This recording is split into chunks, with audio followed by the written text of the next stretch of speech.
how's it going? So today we're going to try something a little different. It might be a recurring bit, we'll see. If it is a recurring bit, it's going to be called Psych Sundays, where I talk about the current psychological or therapy-related concept that I am nerding out about in the moment. But today we're going to talk about somatic experiencing, which is really, really cool, and I'll explain it, and it will be neat. Hopefully I explain it well. Anyway, somatic experience is really cool because it's all about using your body in therapy. And that sounds kind of hippy-dippy and weird. And when we think about, like, psychotherapy, we think a lot about, two folks sitting in chairs across from each other talking. Another colloquial term for psychotherapy is talk therapy. We think a lot about talking, so using your body can be really different. And it is really different. Probably what you're imagining right now, using your body in therapy, might not be what somatic experiencing actually is. When I first heard use your body in therapy, I thought, I'm not here to do yoga. That's not why I'm here. I'm here to dive into my trauma and talk about issues. And that is what somatic experiencing does. And because it uses your biology and your physical body, it's incredibly effective, in my opinion, to me. So we're going to talk about somatic experiencing a little bit. But before I really get into the meat of things, I want to disclaim that I am not a licensed anything. I have not professionally studied much psychology. So I'm just an enthusiast. I'm just an Ash. And if you find any of this interesting, that is so cool. I'm really happy that I sparked your interest. But before you take what I'm saying and adopt it as the absolute truth or also your opinion, you should do more research just to confirm. But yeah, this is just one enthusiast, one person who reading psychological books and psychology books is a hobby of mine, so you're just listening to a hobbyist, so yeah. Also, because I'm a hobbyist, it's totally possible that I may misunderstand some concepts. And if you are a student of psychology or a licensed therapist or licensed psychologist and you want to correct me in the comments, feel free to do that. I would love that. And chances are, if there's a comment with 400 likes at the top of the comment section correcting me, they're probably right, and I probably misspoke. So we'll just put that out there. Okay, somatic experiencing. So boop. I have some notes here, so just a second. Okay, so somatic experiencing, like I said before, it's all about going beyond talk. You also utilize talk as well.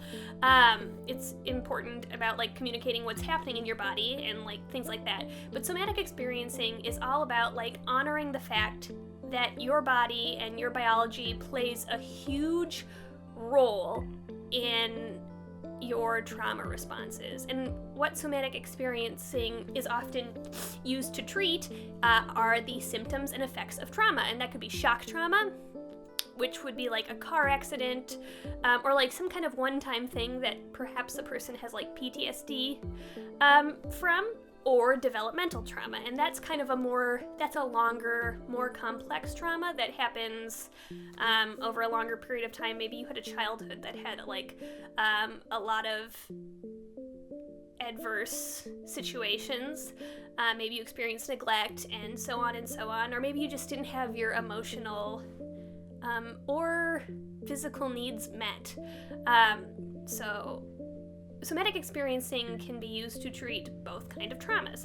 And basically, just a minute, I gotta refer to my notes.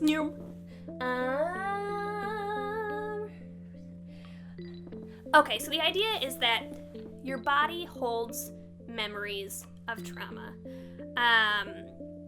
And the way that it's so hard to explain in simple terms, but the idea is that it's not, your memories of trauma are not just stored in your brain, they're also stored in your body. and they're going to affect your biology and your perceptions and so much about your life going forward in the future. So, for example, if you experience some kind of, that's basically what a trigger is. If you experience some kind of trauma, and that means that you're going to be easily triggered by anything that kind of reminds you of that in the future. And it's not just like you being weak. It's not just you like being a baby, being like sensitive. And I think that's why like understanding the physiological effects of trauma and like things like somatic experiencing are so important, because being triggered is not just you being a sensitive snowflake or a baby. It's literally your biology like kicking into fight or flight mode. Things are happening in you, like chemicals are firing, alarm bells are going off, your heart rate is picking up. It's involuntary. It's out of your control. You don't just decide like I'm going to be triggered now. It's like it's not necessarily logical, because there's not much logical about trauma.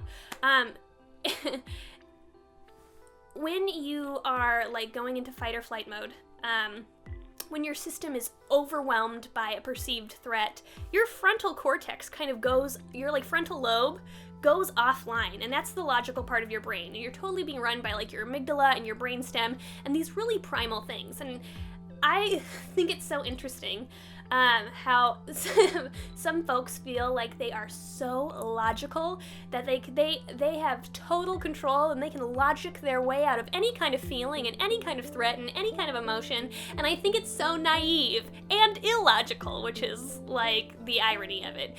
If your amygdala and your frontal lobe were to get in a fight or a standoff, your amygdala would win. Those are the first like evolutionary parts of your brain. They are made for your survival. They act way quicker than the other parts of your brain. They are like the default, or like the first. They are the first things in line. They are the people, they are on the front lines. They are what's actually in control. And when you're not threatened, then you get this beautiful perk of being able to use your frontal lobe and be able to be calm and be able to rationalize and reason. So when you experience trauma, it affects your biology like going forward.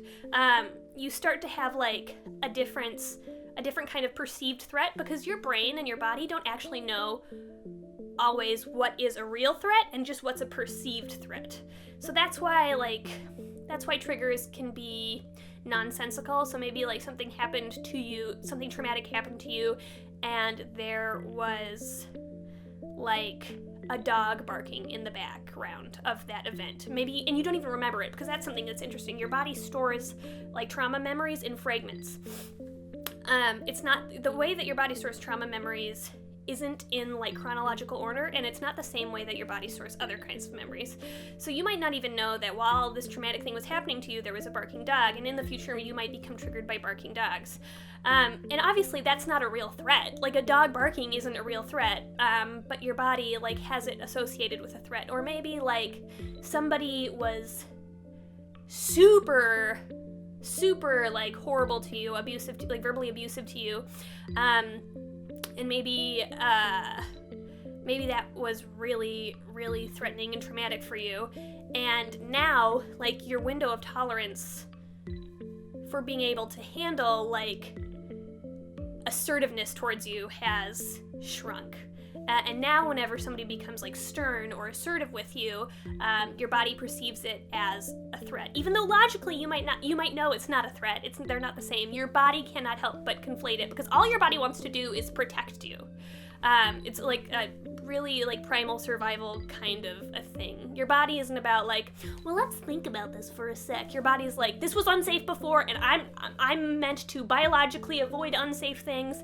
And we have stopped talking about somatic experiencing. Now we're just talking about trauma. But so somatic experiencing can help with a ton of stuff. So basically it can help with creating there's a lot of things it can help with, but I'll like list a few. So it can help create a coherent narrative. It can help, you can start to better learn how to pay attention to your body and track your body, and then from that you can learn a lot of things. Like, you can learn what is triggering to you, what is threatening to you, what happens, like what the signs are in your body when things start to like trigger you. You can learn you can learn grounding techniques that can help like bring you back when you start to get like feeling threatened. You can use grounding techniques, and then you can like use your body to complete an uncompleted action that can address like unresolved trauma. And that could really be a whole nother video explaining what those things are. So, do I do another video or do I just keep talking? Maybe I just keep talking. Let me sip my coffee really quick. So basically, like, somatic experiencing in my therapy might be like, what is bothering? It has to start with like an entry point. And the entry point could be like, if you think you could handle it, you could, oh, by the way, I only ever do somatic experiencing in therapy. I wouldn't necessarily advise you to try it on your own. It could be really emotional and triggering, and it's helpful to have a professional there. So you could start with any kind of entry point. It could be, you could talk about something that's traumatic that's happened in your past. You could talk about something that's bothering you right now. You could talk about some weird feeling that you're having and you're just not sure why it's there. So let's say that I was talking about public speaking and like a negative experience I had public speaking. Through somatic experiencing, what I would do would be to tell the story to my therapist while tracking what's happening in my body. Like, am I hunching? Is it bringing me down? Am I becoming like really collapsed? Is my heart starting to like pick up? Are my hands getting clammy? Do I just feel some like weird kind of sensation here? Is like the blood pressure in my neck picking up? Do I totally start to like dissociate? Do like I leave my body and I'm kind of just like watching myself? So basically, you're telling the story and you're watching and listening to your body and seeing what's happening. And that can give you a lot of insight. That can like tell you how you handle trauma or certain types of trauma. That can tell you like what your reaction to threat is. It can tell you like how affected you are by certain experiences. And then grounding techniques are really important because it's really important to stay, while you're doing somatic experiencing, it's really important to stay within your window of tolerance, which means like, because you don't want to re-traumatize yourself. That would not be good. That is not what you want to do. That would be like the worst possible kind of a thing. So you want to stay within your window of tolerance, and that's exactly what it sounds like. It's the window that you can tolerate. So that would like probably, I mean, that could relate to anything, but that might relate more to like a more traumatic memory. But so if you start to feel overwhelmed, or you are like starting to dissociate, or you're starting to whatever, you don't want to go beyond your window of tolerance, you don't want to re-traumatize yourself, then you would start to use like a grounding technique. And that would just be to get you back in the room, to make sure your body realizes you're not in that moment. You're here. You have a foot in the present. You're not in the past. And so there's a ton of different things you could do. It could be breathing exercises. It could be touching yourself and like touching like your arms and legs.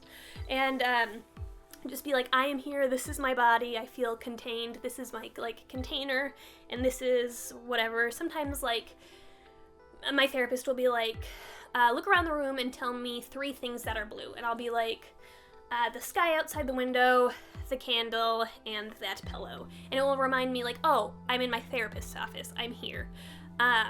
So yeah. And so that's how like grounding can help you come back. And then you can also, and that what's really helpful about that is like, so we take this and we bring it outside the therapist's office.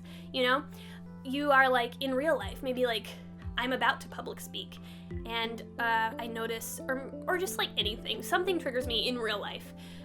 It could be little, it could be big, it could be whatever. And I'm like, oh yeah, I know that my body does this when I'm starting to feel threatened. And be like, okay, so like I'm having like a response that's really like interesting. It helps you become mindful and like be able to like stay on top of when your body's doing a thing. And you can be like, maybe I should do a grounding exercise right now. maybe I need to walk away, maybe this is too much for me. Or maybe I want to, whatever. So it's really helpful to listen to your body, because your body has a lot to say, and it's really smart. Your body is often much smarter than your logical brain, and it's deserves to be listened to. And something else that can happen is you can have unresolved trauma if you're faced with a threat. Your body wants to go into fight, flight, or freeze, right? Fight and flight are more mammalian kind of responses, and then freeze is more reptilian and super, super primal. That's why if you shocked a lizard, if you're Wah! That's why a lot of times they just freeze. Because they're trying to be invisible, to go away, don't notice me, I'm not alive, I'm not a thing, you can't eat me, I'm a stick. So when we think about fight or flight, a lot of us often forget freeze, but that is in fact the most primal threat response. So what happens a lot of times when trauma can be especially painful or unresolved or bad is when you're faced with a threat and your body wants to fight, it wants to flight, or it wants to freeze, and it can't do one of those things. Maybe you feel threatened, but you're trapped, Or maybe you start to fight, but you get beat up. Or maybe you freeze, but I don't know, you dissociate and it's not helpful whatsoever. So what's interesting about somatic experiencing is you can kind of re-experience that memory, and because your body holds the memory too. Just beyond the picture, little video of the memory you have, your body also holds the memory, and it holds the memory of not completing the action. It holds the memory of not successfully fighting or not successfully fleeing. And so you can give it the memory that it wants and it needs. And it helps kind of diffuse some of the unresolved trauma. So for example, if I were, so let's say we'll take a tiny threat. We'll say public speaking.